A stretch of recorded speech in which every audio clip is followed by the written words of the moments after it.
Alex, to me, Malen is the more attractive piece, but he's cheaper for a reason, right? He's not near the finisher, and he, from what I saw looking at Twitter and then who scored and Transfermarkt and all that, he tends to play anywhere across the front, but prefers to sort of play as a number 10 or second striker. So we're a little crowded in that area, but that versatility of having a player that can play across the front line is attractive to me for that price point, particularly. If you're talking about 20 million, which is what, about 22, 23 million pound, because they're talking about euros.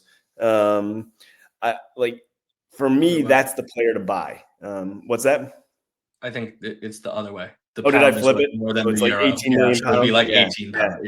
Yeah. So, that's the player to consider. He's younger as well. I think that's the one that is most attractive to me. He's fast.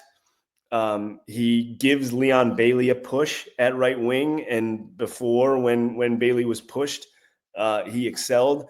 The player that I thought of that when I saw the rumors and the highlights and all those things was Moussa Diaby. I thought that they were trying to sort of recreate Diaby in the aggregate. Not the exact same player, but a very similar type player that they can hope to. Pull the Jack Grealish quote out there? What's that? The famous Jack Grealish quote from Perslow. We tried to replace Jack in the aggregate with 3 players. I wasn't thinking about that. Yeah, I guess I did. Yeah. What I mean is, like, we paid what, 50 million for Diaby or something, 40 million for Diaby. You're spending half that if you do get him. So I think that's the player that makes more sense, both, especially financially, but even as a player that would take on this project that Emery would want to bring on board. I think it's Malen more so. That's where my gut is. Do you have any thoughts on those two players?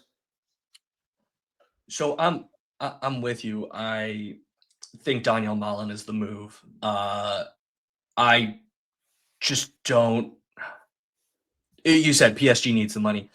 Everything that I see statistically, I don't understand why Kolo Muani is 3 times the price. I really don't. You look at him last year, 26 matches, 6 goals, 5 assists, 11 goal contributions. That's fine. He's playing for PSG in Ligue 1. If you're like that good a winger, and I know they've got a lot of talent on that team, but like, you got 26 appearances. John Duran has more than that in the 12 that he's played so far this year. So, like, throw the John Duran swap out the window, as you appropriately did. And Donyell Malen, 13 goals, 1 assist. So more goal contributions in a better league. Maybe more minutes, but still. And when you compare the two on FB Ref, it's actually kind of funny. So Kolo Muani's number 1 comp on FB Ref is Donyell Malen. Like, it's so obvious the type of guy that we're trying to go at. But in a lot of the metrics on a per 90 basis, Donyell Malen actually outperformed Kolo Muani last year. And so to get him at 1/3 the price, a year younger, is really shocking to me. I don't know if there's like this glamour price tag of like a French tax of being on the France national team, but like, I don't see it in the performances in the output to say that Kolo Muani is worth that much more. Now, in terms of profile, I think that this might be where you look at one guy or the other. They both have very similar profiles in that they are pacey, they are good dribblers, and they are criticized for their inability to cross and their lack of defensive contribution. So sounds a lot like Leon Bailey when we first got him, right? What's that? At least Leon Bailey can cross a ball when he Sure. gets it back. Well, but I'm talking about the knocks on him. I'm talking about the knocks on him when we got him. I'm not talking about what we know as the player now. Yes, absolutely. Yes, similar knocks. And so my question with either one of these are, you and I have said repeatedly, like, our defensive organization is trash right now. Our inability to stop people from scoring on first shots, last 15 minutes, like whatever, and we've talked a lot about how it seems to be like mental discipline. And that's why Ned isn't getting a minute, because off the ball, he doesn't know where he's supposed to be. So to bring someone else in here to move Leon Bailey to the bench, who you and I have kind of praised for at least his defensive work rate, if not necessarily his defensive skill, I think is risky. This is another one in sort of the way that you keep describing Unai Emery and what he said about himself of like, I'm going to score one more, even if it means that I'm going to concede one. And you know that I just fundamentally kind of have an issue with that approach. So I'm curious how we would use them both. I do think Kolo Muani is more of a traditional winger, at least where he's going to take up positions. Donyell Malen, to me, seems almost like Morgan Rogers coming off the right. He's someone that wants to drift into the middle and has the potential to clog that up with where he naturally wants to be. So unless we're not actually using him as a right winger, and we are planning to bring him into that number 10 sort of second striker role, I'm curious how it's going to work. The Bundesliga said that his closest comp in recent memory was Eden Hazard in terms of the way that he plays.